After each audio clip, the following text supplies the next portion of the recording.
Hey hardcore fans, I'm Meg Morrison in the Scores HD studio. We have an exciting new segment starting up next week, Gillette Level the Score. You can watch your favorite athletes completely out of their element. Vernon Wells could be curling, Darian Durant could be golfing, or you could watch boxing with Patrick Kane. Maybe this time we'll put our cabbie in the ring with him. You can do more than just watch though, you can participate as well. Go to thescore.com for all the details. Gillette Level the Score, only on The Score, your home for the hardcore. In your estimation, who is the most influential sports figure of our time? Well, the way that I kind of broke it down was into 4 categories. The most important one being, did the person change society, be a role model, influence in that kind of way? The second one was, are they an ambassador for their sport? Did they grow the sport? The third is individual stats, and the fourth would be, did they win? So my overall person for who influenced the most was Wayne Gretzky.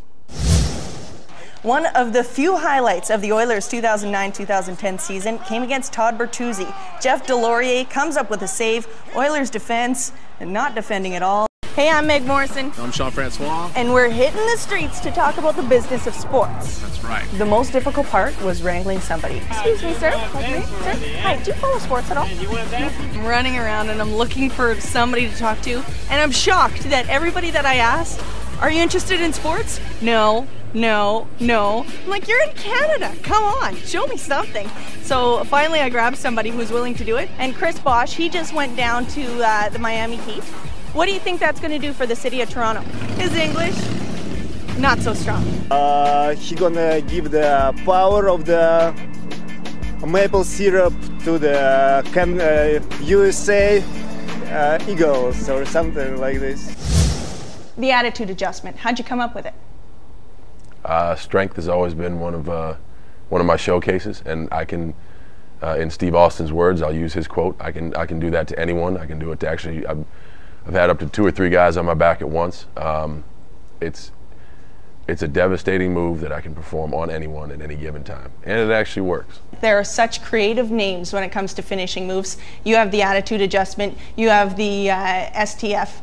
And so what do you do to come up with a name for it? The attitude adjustment, I actually renamed that maneuver because for the longest time I've been a target in the WWE, and usually the guys who come after me need a serious attitude adjustment. But I just wonder about the influential side of things, and whether, when you talk about transcending the sport, did either one of these truly transcend the sport, or were they just great players in their own area of expertise? When he went to LA, people were lining up to buy their season seats. A stadium that had never been sold out before all of a sudden was selling out crowds, had standing ovations, and within a decade, he was the one that moved the league from 21 teams to 30 teams. Also, he had his own rule, right? Like, in the 80s, they had to make the Gretzky rule so that the Oilers couldn't play 4-on-4 because they dominated too much.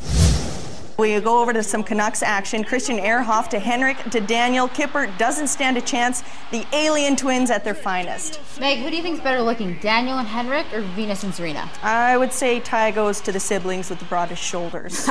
The second interview that I had, he knew exactly what he was talking about. I threw out player collusion at him, which I was a little worried that people would be like, what are you talking about? He knew exactly what I was talking about, so I couldn't be happier. I think there was collusion between Bosch, Wade, and LeBron, and hey, they're all free agents.